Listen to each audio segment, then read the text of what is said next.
So of course, Pokemon theories. Yeah, Pokemon theories are kind of fun to go through. So I've done my Pokemon theories before, and I've done some more creepier Pokemon um, videos too. So of course, the plan for today is to of course go through some creepy Pokemon theories and talk about them. So do keep in mind this does contain spoilers for quite a few of the games. And I'll definitely be careful about what I talk about in this video. And I'll try giving the proper warnings too. But let's just get into the video. Because at number 5, we of course have the Gaslight line. This isn't covering one theory, but this is actually covering 3 theories. The theories in question are of course Gaslight is a dead cloister, Voltorb is a possessed Pokeball that was possessed by Haunter, and Gengar is Clefairy's shadow. I think these ones were really interesting because, well, they definitely were a little out there. Personally, I think the better one is Voltorb is a Haunter that possessed a Pokeball. I think that's kind of cool, and it's also really creepy too because, well, stuck as a Voltorb forever. But yeah, going back to the first day, Gaslight being a dead cloister. Now this one really, I guess, is believable because Gaslight and Cloister do share a similar appearance with the face, and so I guess it gave rise to that theory. It's definitely not the most interesting, but it's definitely one I want to talk about too. Haunter being a Pokemon that possessed a Pokeball, I think is kind of cool too. The theory was that Voltorb is always exploding because the Haunter is trying to escape. Or something like that. I think it's a pretty decent theory. It was definitely a standout amongst the other ones I've heard. So I definitely respect it. Next up, we of course have Gengar is Clefairy's shadow. This was interesting because, well, Gengar is a shadow Pokemon, and, I guess we could be asking what exactly it came from. And supposedly it might be Clefairy's shadow because the two have a similar body shape. And if I recall correctly, I think they might weigh the same.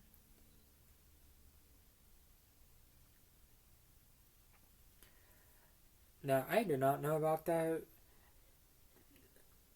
and so I definitely could be wrong. Of course, it just depends if my phone wants to work. Yeah, Gengar and Clefable do share similar weight, so I guess that's another thing that suggested that the two were connected. But of course, obviously, I guess next up we of course have Ditto is a filled clone of Mew. This was interesting, and the theory suggests that, well, Ditto is a filled clone of Mew. And, this seems plausible because you do find some Ditto in the Pokemon Mansion in the Kanto games, and you do find Ditto in Cerulean Cave, and Ditto's appearance rate, well, its encounter rate gets higher the closer you are to Mewtwo, which I think is kind of an interesting detail. I don't know if this was something that that Game Freak planned, or if this was just a happy coincidence. Either way, I think it's kind of cool, and it really does give a bit of another look at just how awful the Pokemon universe can be. Next up, we of course have Gardenia is responsible for the Old Chateau. This is covering 2 theories once again. The first one is that Gardenia is responsible for the Old Chateau, and the other one is Valrodum. So, in Eterna Forest, there is a old house called the Old Chateau, and you can find Gardenia there, and she'll talk about the place, about how, it's just how creepy it is and such. And that's pretty much really it. Now, of course, there was a question on why she's so scared. And the theory suggests that Gardenia was not supposed to be the original gym leader of Eterna City, but instead his sister. Gardenia poisoned them, and I guess she tried helping him with the antidote, but, carried out uh, way too late, and that's why we find an antidote in the house. Another theory does suggest that she might have set the house ablaze and is creeped out by, I guess, regrets or something. Another theory was, of course, that that the little girl that you find in the old chateau befriended the Rotom that you find in the TV, and Rotom possessed the oven and it caused a house fire. Yeah, so a bit of a morbid theory, or at least those last three were.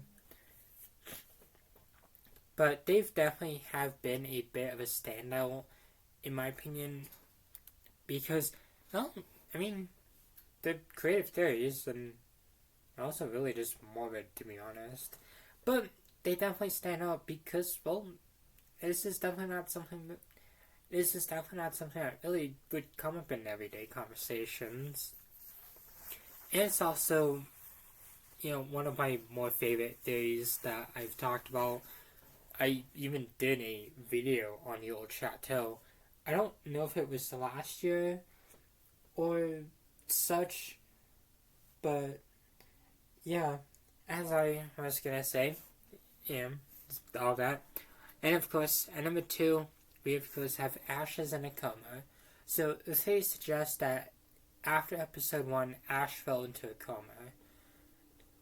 It's in episode 1 that, I guess, did get shocked by lightning when, he was trying to help Pikachu against a swarm of Spearows.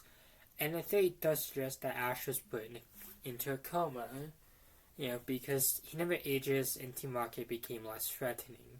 Now, sure, this one isn't my favorite because it just feels like it's all a dream theory. It generally just feels like it's just a bit of a cop-out. Not to mention, Team Rocket appears after episode 1. Now, sure, maybe Ash's supposed coma got a lot worse, so that's probably why some stuff changed. Who knows? I think it's kind of an interesting theory, and it's a bit creepy because, well, comas, they're terrifying to be in. And of course, at number 1, we of course have the woman on Route 216 was a Frostless. So in Route 216 in Pokemon Diamond Pearl Platinum and BDSP, you can of course find a woman in a small cabin, and she'll give you a spell tag, but when you come back, she's gone. And so the theory does suggest that she might have been a Frostless. And the thing is that Frostless's Pokedex entries, in at least some of them, they've revealed that she was a woman who died during a snowstorm. At least I think Heart Gold references that. I don't know if any other Pokemon games do reference that. I will definitely look that up real quick. But yeah, the theory did suggest that this woman could potentially be a Frostless, which, if so, I think that could actually kind of be interesting. So yeah, in Heart Gold and Soul Silver, legends in snowy regions say that a woman who was lost on an icy mountain was reborn as Frostless. And it's the same thing with Pokemon Y and Alpha Sapphire. It's the same in Pokemon Moon. The soul of a woman lost in a snowy mountain possessed an icicle, becoming this Pokemon. Its food, the food it most relishes is the souls of men. Maybe I should do a creepy Pokemon Dex entries again. And of course, uh, Ultra Sun and Ultraman kind of talk more about that too. Pokemon Sword references it, and of course, Legends Arceus references it. Surprisingly, Scarlet and Violet don't really reference that. I mean, I don't know if the DLC references that, but yeah, I think that's kind of a cool thing because, well, there's really nothing else to state that what happened to this woman. Just poof, all of a sudden she's just gone. So the question is, what happened to her? I think that's probably the most plausible theory is that maybe this one was a frostless. After all, you do find Snow on Route 216 and I think 217. So I feel like it does make a bit of sense. Well, maybe she just moved houses. I don't know. But either way, these were some creepy Pokemon theories. I do plan to do more of these in the future, along with more creepier Pokemon content. I actually do have another video planned at the moment, and I am planning on uploading more on my other channel. So of course, until then, thank you all for watching.